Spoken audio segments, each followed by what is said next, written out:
On retrouve tout de suite l'invité de la semaine de Radio CHU. Bonjour à tous, soyez les bienvenus sur Radio CHU pour un nouveau numéro de l'invité de la semaine. Et aujourd'hui, nous allons parler du festival ODP pour la 3e édition. Ce festival est au profit des orphelins des sapeurs-pompiers de France. Avec moi, Mélanie Martin, bénévole du festival. Bonjour. Bonjour. Et le président de l'Union départementale des sapeurs-pompiers de la Gironde, David Brunner. Bonjour. Bonjour. Nous sommes à 10 jours du début du festival, David. Est-ce que tout est prêt ? Bien écoutez, les dernières réunions se déroulent pour que le festival puisse se passer en toute sécurité. Les bénévoles sont tous checkés, les artistes sont prêts, on scrute avec assez d'impatience la météo. Pour l'instant, tous les feux sont au vert. Donc c'est bien parti pour un beau festival. Oui, 3e édition d'un beau festival, un festival de partage, un festival solidaire. Et un festival familial surtout. Avant de détailler le programme complet du festival, nous allons parler de l'association ODP, œuvre des pupilles orphelins et fonds d'entraide des sapeurs-pompiers de France. En quoi consiste cette association, David ? Cette association s'occupe des enfants de nos collègues sapeurs-pompiers disparus, que leur disparition ait lieu en service ou hors service commandé. C'est-à-dire qu'à partir d'un moment où les enfants d'un de nos collègues se retrouvent sans leur père ou sans leur mère, eh bien, la communauté sapeurs-pompiers s'associe pour essayer non pas de remplacer le parent disparu, mais pour essayer de leur faciliter un peu la vie et de leur éclaircir un petit peu leur avenir. Comment est venue l'idée de créer l'ODP ? Il y a 90 ans. L'ODP a fêté ses 90 ans l'an dernier, tout simplement parce que les enfants des sapeurs-pompiers morts au feu n'étaient pas reconnus comme pupilles de la nation. Et donc la communauté sapeurs-pompiers s'est rassemblée, s'est réunie et a dit il faut qu'on fasse quelque chose pour nos gamins. Et aujourd'hui, les enfants de sapeurs-pompiers ne sont toujours pas reconnus comme pupilles de la nation, mais tout ce que leur offre cette association va bien au-delà de ce que peut offrir le statut de pupille de la nation. Est-ce qu'il faut être sapeur-pompier pour être membre de cette association ? Tous les sapeurs-pompiers, de par leur statut, sont membres de l'association. Aujourd'hui, automatiquement, à partir du moment où on est sapeur-pompier, on est membre de l'association, puisque la cotisation à cette association est de 0 €. Il faut faire partie de cette communauté des sapeurs-pompiers. Alors, autour des sapeurs-pompiers, il y a bien sûr différents statuts. Il y a les sapeurs-pompiers professionnels, dont c'est le métier. Il y a les sapeurs-pompiers militaires, que l'on peut retrouver à Paris ou à Marseille. Il y a les unités de la sécurité civile, qui sont aussi des militaires. Et puis, il y a des personnels sapeurs-pompiers volontaires qui ont une profession et qui ont cette activité de sapeurs-pompiers. Donc tous ceux-ci sont bien entendu aujourd'hui adhérents à l'œuvre des pupilles et peuvent malheureusement en bénéficier si malheur leur arrivait. Mais on a intégré aussi les personnels administratifs, techniques spécialisés, c'est-à-dire ces secrétaires, mécaniciens, techniciens informatiques qui font partie des services départementaux d'incendie et secours et qui, aux côtés des sapeurs-pompiers, font que les camions rouges peuvent rouler sereinement pour partir en intervention. Combien y a-t-il de pupilles, on va pas dire enfants, mais on va aborder le mot pupilles, prises en charge depuis la création de l'ODP ? Alors, plusieurs milliers depuis la création. Actuellement, 1309 pupilles sont aidées, sont suivies par l'ODP. Les pupilles, on les suit jusqu'à leur 25e année. Mais quand on est pupille, on l'est toute sa vie. C'est-à-dire qu'on continue à mobiliser le réseau autour, essentiellement par le relationnel. Mais un enfant est intégré et suivi par l'ODP à partir de la disparition de son parent. L'an dernier, nous avons pris en charge un enfant qui était à naître, puisque malheureusement le collègue est décédé alors que son épouse était enceinte de 4 mois, donc le gamin n'était pas né, et lui on va le suivre jusqu'à sa 25e année. C'est de tout âge, hein. On peut avoir 25 ans comme 4 ans. Oui, tout à fait. Comment sont répartis les dons reversés à l'ODP ? Alors aujourd'hui, les dons qui proviennent de la générosité publique, un appel à dons classique comme n'importe quelle association ou organisme d'intérêt public. C'est également certaines subventions, ce sont les dons des sapeurs-pompiers aussi, puisque les sapeurs-pompiers se cotisent entre eux pour financer les actions de l'ODP. C'est également les legs sur des successions. Donc toute forme de don peut être fait à l'ODP. Ensuite, ces fonds sont répartis sur essentiellement 2 gros postes, que sont l'éducation, puisqu'on va venir en aide tout au long de la scolarité à notre protégé. On va lui venir en aide à la fois par des allocations trimestrielles, mais également par la mise à disposition d'un ordinateur, par une prime pour passer un permis de conduire, par aussi certains appartements qui appartiennent à l'association et qui permettent de faire de la colocation pour des pupilles étudiantes qui sont sur Paris. Et puis, lorsque un pupille est un peu plus grand et veut par exemple monter son entreprise, ça va aussi jusqu'à l'aide à la construction d'entreprise. Donc il y a un long suivi quand même. Il y a un long suivi avec aussi ce lien, hein. C'est un accompagnement, c'est permettre une réussite dans la vie. Et puis il y a des petits moments de plaisir que sont des vacances, donc on organise des séjours pour les pupilles. Alors ça peut être des séjours ludiques autour de sports mécaniques, du cheval, de sport de voile, et puis des séjours un peu plus pédagogiques à l'étranger pour notamment apprendre une langue. Alors c'est en Angleterre, ça peut être à Malte ou en Espagne. Donc si vous souhaitez faire un don, allez sur le site pompier.fr. Dans un instant, dans l'invité de la semaine, nous allons parler et vous donner en détail le programme de la 3e édition du festival ODP avec Mélanie Martin, bénévole pendant le festival, et David Brunner, président de l'Union départementale des sapeurs-pompiers de la Gironde. A tout de suite.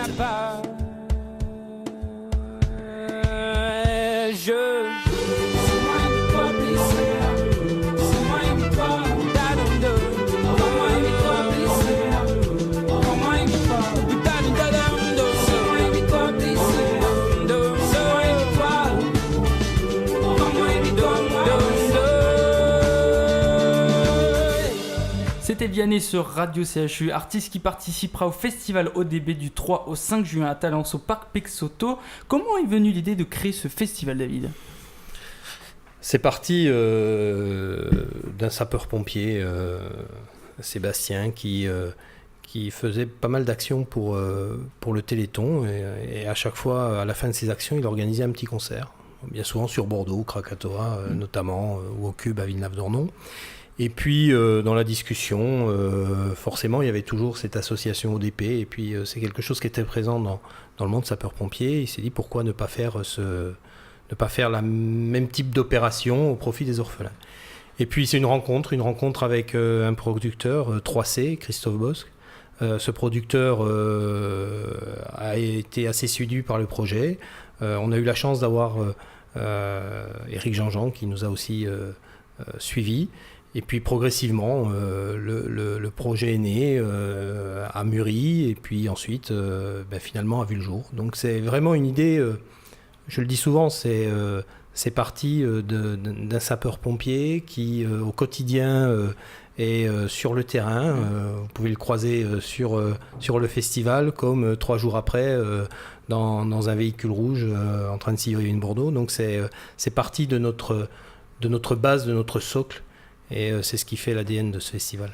Vous avez parlé d'Éric Jean-Jean, parrain, mais il y a aussi d'autres parrains aussi. Oui, on a la chance de pouvoir compter sur le parrain de l'œuvre des pupilles, Fonds d'entraide des sapeurs-pompiers de France, Thomas Hugues, journaliste à RTL et parrain depuis plus de 15 ans de l'œuvre des pupilles, et qui était présent. Du reste, il nous a accompagnés il y a quelque temps lors d'un match des Girondins de Bordeaux, Bordeaux-Bastia, spécialement dédié aux pupilles. Nous avons aussi le chef Cyril Lignac, qui lui est à nos côtés depuis aussi une bonne dizaine d'années. Et puis Éric Jean-Jean, journaliste sur RTL2, qui anime son émission radio, spécialiste de la musique, qui lui a suivi l'aventure pompier depuis le Téléthon. Et naturellement, s'est embarqué dans cette aventure du festival.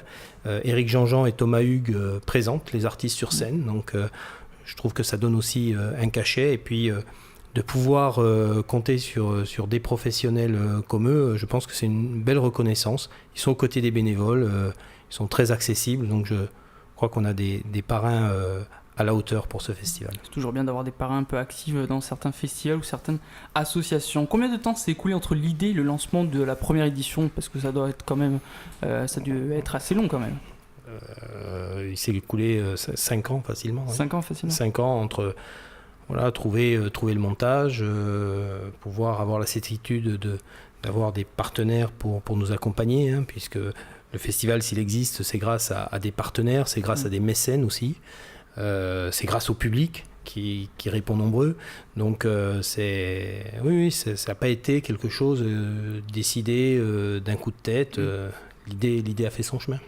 Donc du 3 au 5 juin à Talence au parc Pexoto aura lieu la 3e édition. Qui va-t-on retrouver sur scène cette année ? Alors cette année, un peu thématique finalement, si on regarde bien, et tout le talent de la programmation, on revient à Christophe Bosc de 3C. La première soirée, on aura la jeune garde masculine de la chanson française, Claudio Capeo Vianney, puis un petit coup de bâton pour Romain Humeau qui sera aussi sur un tremplin. Donc une soirée très masculine, nouvelle scène. Donc ça sera le 3 juin. C'est le 3 juin, le samedi soir. Le 4, une soirée féminine. Alors je pense que la première, La Féline, porte bien son nom, puisque les deux qui suivent, Imani et Jane, je pense, vont réveiller ce dimanche soir à Pexoto, très féminine, des musiques très, très entraînantes, avec cette petite patte très chaude d'Imani, et puis Jane qui va sans doute faire bouger beaucoup de monde sur la pelouse de Pexoto. Et puis enfin, on va dire une soirée un petit peu décalée, avec Octave Noir, donc un groupe régional, et puis Catherine Ringer, la chanteuse de Rita Mitsuko, qui ne manquera pas à la fois de faire part de son nouveau répertoire, mais aussi de nous rappeler à nous les quinquas les années Rita Mitsuko, donc Catherine Ringer, et puis ce petit décalage avec celui qu'on appelle le bichon, Julien Doré. Julien Doré qui a offert un spectacle époustouflant à la patinoire il y a quelques semaines seulement, et qui revient sur Pexoto avec, je pense, un concert tout aussi qualitatif, voire mieux, d'après les échos que je peux avoir, que ce qu'il a pu donner à la patinoire. Donc si vous l'avez apprécié à la patinoire, n'hésitez pas à venir le voir à Pexoto. Ça sera le 5 juin, donc là vous touchez tout public, là on peut le voir avec cette programmation. Absolument, c'est la volonté du festival. Ce festival est avant tout un festival familial et touche un public familial. Les parents peuvent venir faire découvrir par exemple Catherine Ringer à leurs enfants, mais les enfants peuvent venir faire découvrir Vianney à leurs parents. Donc c'est vraiment la ligne que l'on veut sur ce festival, un festival familial, ambiance familiale. Ça correspond tout à fait à la cause que l'on porte à l'ODP. Donc hormis les concerts, est-ce qu'il y aura d'autres ateliers dans la journée ? Comme tout festival, on va bien entendu décliner les activités en journée avec de la prévention. Associer les pompiers à la prévention, finalement, ça va de soi. Donc, le festival solidaire au profit de l'œuvre des pupilles. Et puis, le côté prévention avec des initiations aux gestes qui sauvent. Alors, les gens peuvent s'inscrire à des formations de 2 heures de gestes qui sauvent. 2 heures de petits gestes qui peuvent changer une vie. Que ça soit le massage cardiaque, l'utilisation d'un défibrillateur, quelle action avoir face à une hémorragie, quels sont les gestes élémentaires pour sauver une vie. Et donc c'est notre objectif, durant les journées de ce festival, pendant 2 heures, de former un maximum de monde à sauver des vies. Et puis par les temps qui courent, malheureusement, c'est aujourd'hui une nouvelle direction que doit prendre la société, de se former et de pouvoir prendre en main et venir aider l'autre dans l'attente que les secours organisés, les pompiers, le SAMU, la police puissent intervenir. Donc vous avez parlé d'une durée de 2 heures, et à partir de quelle heure ouvre le festival ? Alors le festival est ouvert en journée, donc à partir de 10h vous pouvez venir sur le site, avec également des possibilités de restauration avec des food trucks qui seront sur place, et puis des buvettes, et ça jusqu'à 18h. Après 18h on a un petit moment de remise en place, et ensuite on ouvre 18h30 les portes pour que les gens puissent venir sur le festival, s'installer et écouter les concerts à partir de 19h. Donc vous avez parlé des partenaires que sans eux, ils ne pourraient pas vivre ce festival, mais aussi les bénévoles. Combien y a-t-il de bénévoles pendant le festival ? Sur la durée totale du festival, entre le montage, la remise en état du site et l'exploitation, c'est-à-dire l'accueil du public, on a 480 bénévoles. Et nous avons avec nous Mélanie, bénévole depuis la première édition du festival ODP. Comment avez-vous entendu parler de ce festival ? Mais alors du coup, je suis amicaliste sur la caserne des sapeurs-pompiers de Cestas. Quand la première édition a été lancée, il y a eu un appel en fait aux bénévoles sur toutes les casernes, sur l'ensemble des casernes du département. Et du coup, on nous a demandé de nous inscrire. Donc c'était bien évidemment avec plaisir que je me suis inscrite pour être bénévole sur la première édition. Pourquoi êtes-vous devenu bénévole de ce festival ? Alors, ça me tenait à cœur puisque mon père est pompier depuis 37 ans, pompier volontaire, et que j'ai eu la chance, que ce soit de mon côté, on a eu la chance qu'il ne se passe rien, que je n'ai pas besoin de l'ODP, je n'ai jamais... Voilà, c'était important pour moi de faire partie de cette aventure parce que ça aurait pu être moi, en fait. J'ai 25 ans et en 25 ans, il aurait pu se passer quelque chose et je me dis que ça aurait pu être moi et il était important pour moi que je m'investisse. De soutenir cette association. Voilà, de soutenir cette association. Quel est votre rôle ? Parce qu'il y aura plusieurs rôles dans ce festival. C'est ça. Alors moi, du coup, je suis au niveau de la buvette, mais au niveau du château. En fait, le festival est divisé en plusieurs parties. Donc nous, au niveau du château, on reçoit tout le personnel de l'association de l'ODP. Et dont les parrains, donc on les sert, c'est le samedi ou le dimanche, je crois qu'ils viennent. Et après, et tous les partenaires qui financent au niveau du festival et tout ça. Et alors après, il y a plusieurs postes. Il y a tout au niveau de la sécurité, au niveau de la scène, puis d'autres buvettes et tout ça. Donc c'est vraiment important qu'on soit tous à nos postes. Et donc il y a d'autres rôles aussi en tant que bénévole, que ce soit la sécurité partout aussi. Partout sur le festival. Pourquoi revenez-vous à chaque édition ? Parce que c'est familial, parce qu'on est tous ensemble pour soutenir ce festival, pour qu'il perdure chaque année. Et c'est vraiment important qu'on soit là tous ensemble chaque année. David, est-ce que vous avez un petit mot à adresser à tous ces bénévoles ? On dit souvent que la communauté des sapeurs-pompiers est une communauté soudée, solidaire et encore plus dans la difficulté. Bien souvent, lorsqu'on arrive à réunir autant de sapeurs-pompiers, c'est parce qu'on est sur un théâtre d'opération. Et ce festival est un merveilleux vivre ensemble. On est tous ensemble, on partage. On a aussi des pupilles qui sont bénévoles. On les montre pas, mais ils sont au milieu des autres. Certains pensent que c'est des pompiers d'un autre ou des enfants de pompiers qui viennent filer un coup de main. Non, c'est des pupilles aussi. Donc c'est ce vivre ensemble, cette solidarité.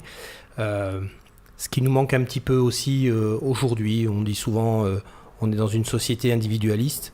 Et puis moi, quand je vois tous ces bénévoles dès le premier jour à manipuler les barrières, à monter les buvettes, à accueillir le public, à montrer cette joie derrière les buvettes, comme le dit Mélanie, c'est voilà, la fête est partagée, la fête est belle. Et quand on est président d'une association qui est essentiellement dans cette volonté de faire vivre les gens ensemble, c'est une belle réussite et c'est une belle récompense. Je vous rappelle que nous sommes à 10 jours du début du festival. Est-ce qu'il reste des places en vente ? Alors il faut se dépêcher parce que ça part vite. Il y a un beau succès. Je pense que les artistes présents font que. Aujourd'hui, on se pose la question si on ne va pas être obligé d'afficher complet. Les prévisions météo à 15 jours là, sont optimistes avec un temps clément, c'est-à-dire pas de très haute température. On regardait 25-26, du soleil ou des passages nuageux, mais rien d'inquiétant. Donc si la météo reste au beau fixe, je pense qu'on aura tout lieu de passer un bon week-end de Pentecôte à Pexoto. Donc les points de vente directement sur le site Festival ODP. Est-ce qu'on vous retrouvera pour une 4e édition ? Bon, écoutez, on va passer celle-ci. Et puis après, on envisagera. En général, on se laisse l'été en réflexion et on décide ça sur le mois de septembre-octobre. Merci à Mélanie Martin, bénévole pour le festival ODP, et David Brunner d'être venu dans les studios de Radio CHU pour parler du festival ODP du 3 au 5 juin à Talence au parc Pexoto. Et n'oubliez pas, si vous désirez faire un don, pompier.fr. Passez une bonne journée sur nos antennes. Salut à tous.